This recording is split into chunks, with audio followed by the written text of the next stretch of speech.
Hey, welcome back to the garage, everyone. Today, we're going to show you how we disassembled this entire pinion assembly, and I think we finally figured out what's been causing our vibration in our Cadillac differential. Along the way, we had to make some special tools to make our job a lot easier, so stick around. We're going to dive right into that right after these messages.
Well, there she is. She's still a little warm from all the welding and grinding and so on and so forth.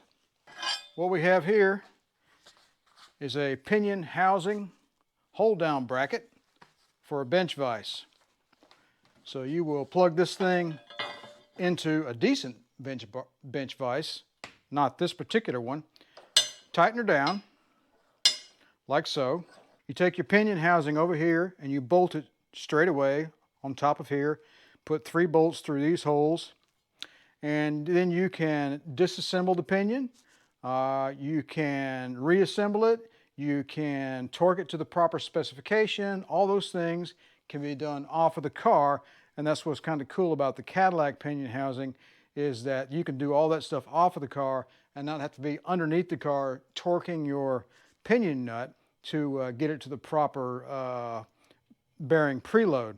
All that stuff is done off of the car, which is somewhat convenient, albeit a little bit rare nowadays. You just don't see that much, in my opinion. The bolt holes are reinforced with an extra 1/4 inch of plate here, here, and here, and basically got a 1-inch pipe welded to this plate. And for added rigidity, I went ahead and put a railroad spike down through the pipe, and plus it makes it kind of cool, I think. So, not too shabby. Yes, sirree, Bob. May get a coat of paint later on, but for right now, I think we'll just use it as it is. So the next thing I need to go get is a torque multiplier.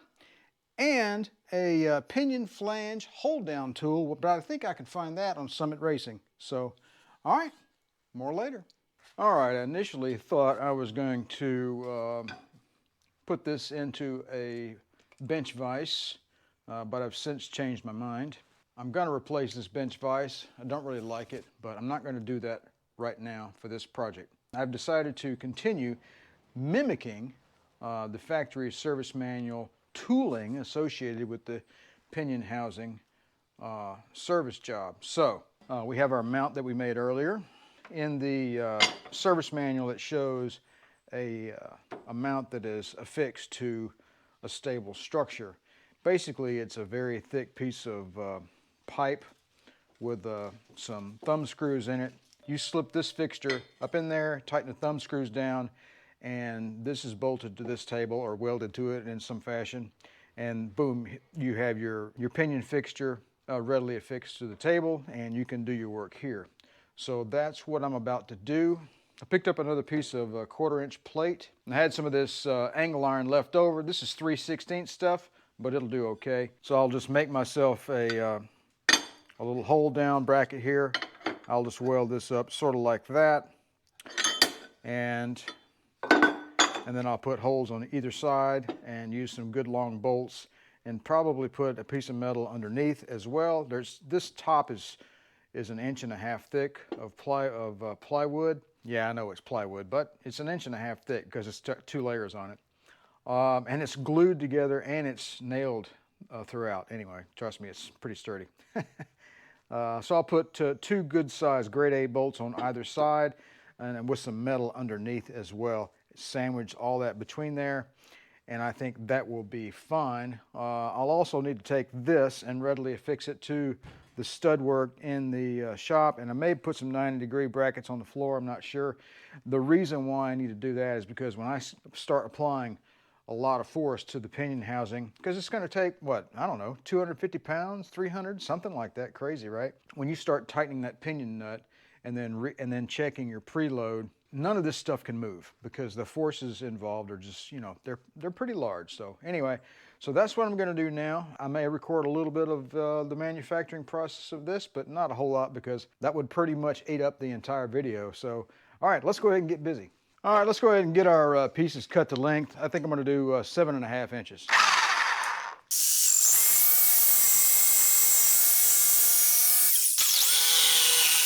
All right, there you go. We're just going to use the welder, and we'll just box that up, and pipe up there will simply slip inside there. All right, let's go ahead and tack this first piece into place. I've got it separated here with a little piece of metal, only to allow room for the handle of the fixture to get it. It needs to come up off of there just a little bit to clear. So I'm just gonna, well, weld the crap out of it, I guess. Let's see how well we can do. We've got a magnet over here, and it kind of interferes with the weld process a little bit. So once we get that removed, things should work out a little better. All right, let's go ahead and box this thing up. Got another piece of metal here with a magnet on it, so we're just going to tack this into place.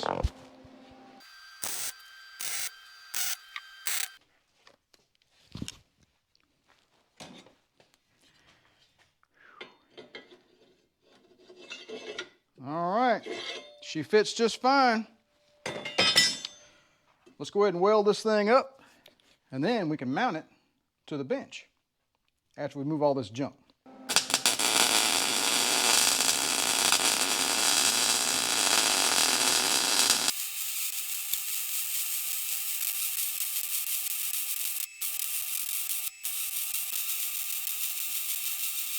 All right, let's go ahead and do the top part next. And then we can start drilling some holes and start bolting this thing down to the top of the bench. All right, we're going to do 3/8 inch bolts. And we've made our marks already. You can go 2 inches from the end and 1 inch from the end of this. I think 2 on either side will be fine. Maybe I'll put another one back here. I'm not sure yet, but anyway, just making this up as I go along, really.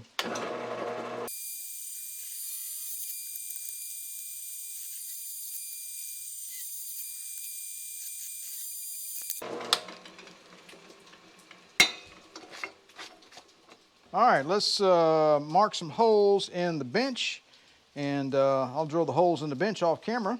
I'll be right back. All right, so I used the underside of their mount, and I drilled 2 more holes there, and these 2 pieces will go on the underside of the wood, because after all, it is still only wood. Anyway, you get the point. I'm just a little paranoid about this whole thing coming apart when I'm trying to tighten that pinion nut. All right, let me get this hardware together. Hey, look at that. That was easy. Got some grade 8 bolts, and let me get some washers real quick. There's one. All right, it's going to be a little bit fiddly. Let me put these 2 pieces of metal on the underside, and I'll tighten this down, and I'll be right back. By golly, that ain't going nowhere. Look at that. Like a pro. Ta-da! Camera work is not like a pro. All right, I'm kind of digging that. I still need to tie the workbench to the stud wall, but our fixture goes in there pretty well. And I think up next I'm going to make a single hole right here and weld a nut to it, and then that will be a set screw to keep this thing from pivoting like this, or you know, you'll be able to set it in any direction that you want it to. Well, that's a little tight right there. I think I might lop these corners off. That make it a little bit less menacing, I think. All right, more later.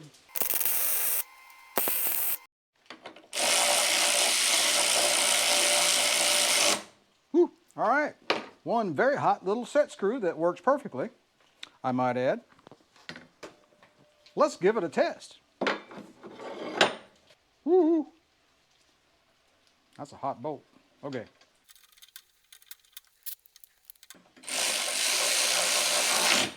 Look at that.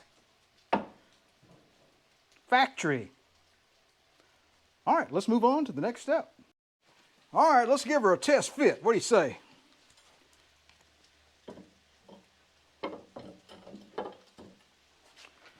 I've got to line up our holes here. They can only go one way. Hey, look at that. Knocked it right out of the park first try. All right, that is our platform on which we will rebuild our pinion. Let me go get the other tool. So while you weren't paying attention,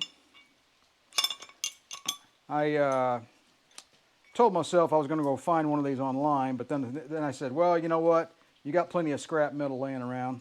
Let's just use it. So this is the pinion flange holder. And this guy, these bolts are too long. They're just for demonstration purposes only. But there's 2 holes in this pinion flange, by the way. And they're in the middle of the flange. There's one on either side.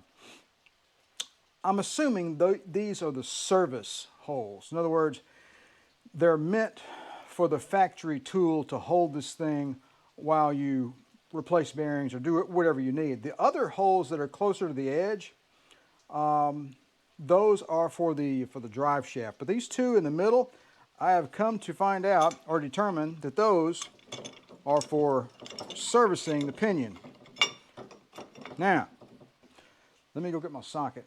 So you will use this to hold the pinion flange stationary, and here's your socket that goes on your pinion nut, and then you will use a whatever means you see fit to either remove or install the pinion nut. I would think that using an impact to remove the pinion nut would be perfectly fine.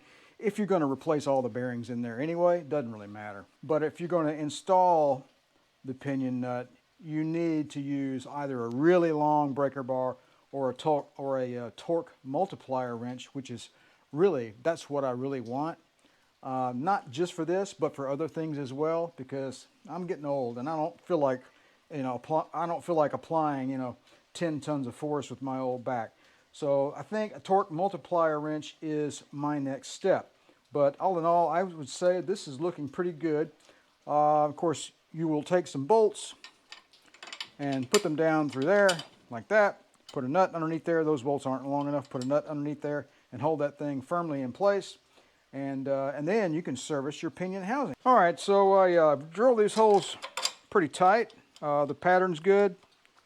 We got excellent close tolerance here because you're butting up right against the edge of the round housing that slips up into the pinion housing on the car. So you can't really use a washer underneath there. I'll show you what I'm talking about here in a minute. I'm going to pivot this thing over because I can.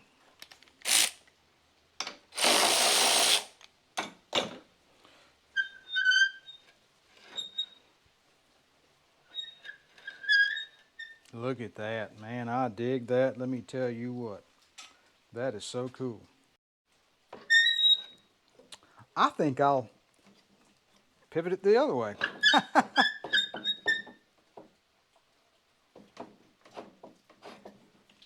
Ooh, that's heavy.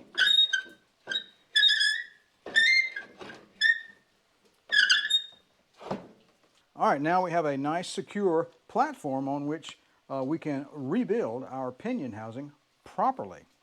All right, it just won't ever end, apparently. All right, so this is the tool we made to keep the pinion flange stationary while we work on this thing. There's a little uptick right there, and in the service manual, it has some spacers. All right, so normally I wouldn't use impact on this, but I'm just going to give it a shot. My impact's somewhat anemic, so I don't expect much. It says 90 psi max. What can you do with 90 psi? All right, squirrel. Now, I'm just going to see what happens here. I'm going to replace all the bearings anyway, so clearly I'm not going to use this to install it because that's a different story entirely. We've already been over that. So let's see what happens. We're just going to give this a quick little, just a quick little hit here.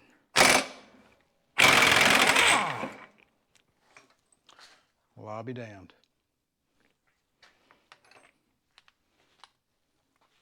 The whole setup worked perfectly. First time out, straight out of the gate. How about that? You don't see that too much in life. Holy cow. Even the bag worked flawlessly. How can you, well, of course, how can a bag go wrong, really? But I'll tell you what, folks, I feel pretty good right now. I tell you what I'm going to do. I'm going to take this whole thing apart and get our pinion out of the bag, and we'll take it straight over to the workbench and take a look at it. All right, we got this thing over to the workbench here, and I will say that I noticed something immediately. I'm no rocket scientist, and I'm not an expert. But when you crush a crushed sleeve, it should be readily affixed to whatever you crushed it against. This thing should have been up in here like this, and it should have been deformed, and it should have been tight around this. I mean, this is just, I mean, look at this. Look at that. There was no crushing going on here. There was no, that just boggles the imagination. How in the hell was that possible? Did this come out of the factory like this? Did somebody get into this rear end and mess with it and do this? This is not even the correct crush sleeve, I don't think. Now the other bearing is up inside the pinion housing. Hey, look at that. That just comes apart. Let's go take a look at that for a moment. Let's take a look at this race here. That race shows some signs of pitting. I'll get you in here with a cell phone footage here just shortly and get some up-close details. Yeah, this race here, let me get the rag on that. Get some, yeah, that race is done. Little heat damage, and it's got some scoring, little pits and pecks and stuff. It's not horrible. I mean, it would run, but it needed to be replaced. And this bearing down in here, this bearing is just all flippity-floppity right here. Straight away we have some oddness. This crush sleeve, let's wipe this down. That shows no signs of ever having been crushed at all. It just blows me away. Well, of course, I guess I ought to be happy, really, that to me, it looks like we found the source of the issue. Clearly, once this thing got up to a certain speed, it was going to make all kind of racket. I could probably reuse this and just crush it normally, although it's got a little dimple in it right there. I've got one on order from Rock Auto. Consequently, the crush sleeves for this model, the 71, don't appear in anybody's database. I ordered a crush sleeve for a later model car, and I'm hoping it's going to be the correct size. This was completely installed incorrectly. It's just a basket case is what it is. It's not good, man. All right, so let's set this aside. And let's go ahead and remove this seal and get this other bearing out of there and take a look at that.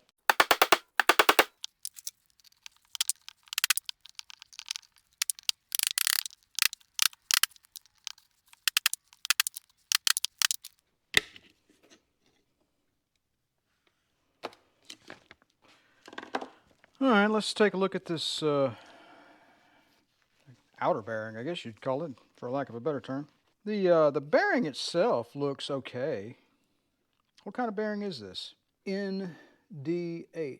Okay, made in the USA. Don't know if it's a original bearing or if it's a replacement.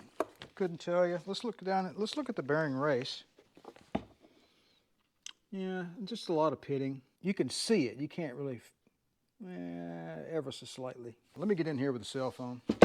All right, so that is the race, the outer race. And as you can see, those pits are not scraping away.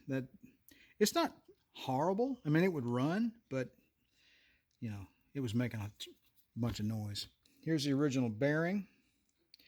And again, all of them are turning. There's no bad discoloration. Of course, I guess it'd be hard to discolor because there was no heat, because there was no preload. All right. And here's the crush sleeve. This was nothing was ever done to this. I don't know if it was like this from the factory or if somebody did this job and just screwed it up. I mean, this was in here like this. You know, just sitting in there. Loosey-goosey. Hey, I'm a crush sleeve. Nobody's crushing me, yeah. Well, I think that's clearly been the source of our vibration, is all the rattling around in here. Oops, excuse me, pardon my French. And pinion nut, 1 1/4 inch socket. I believe these are 7/8 thread. I'm not sure. I'll have to look that up. But book says replace this. I'll have to find one of those. Not sure I can find one like that with the grooves in it and stuff. I guess the washer's okay to reuse. But all the bearings and stuff is going to be replaced. I had considered yanking the carrier bearings out of the differential. I may still do that. But having discovered this, I may not. I don't know. I'll have to scratch my head on that one a little more. Let's see. Let's take a look at this inner bearing. And, you know, it's not terrible. But then again, there was no preload, so... All right, folks, there you have it. I think I'm going to end this video right here. Our investigation has led us to the path that says the crush sleeve in this pinion was never in fact crushed. I don't believe it was.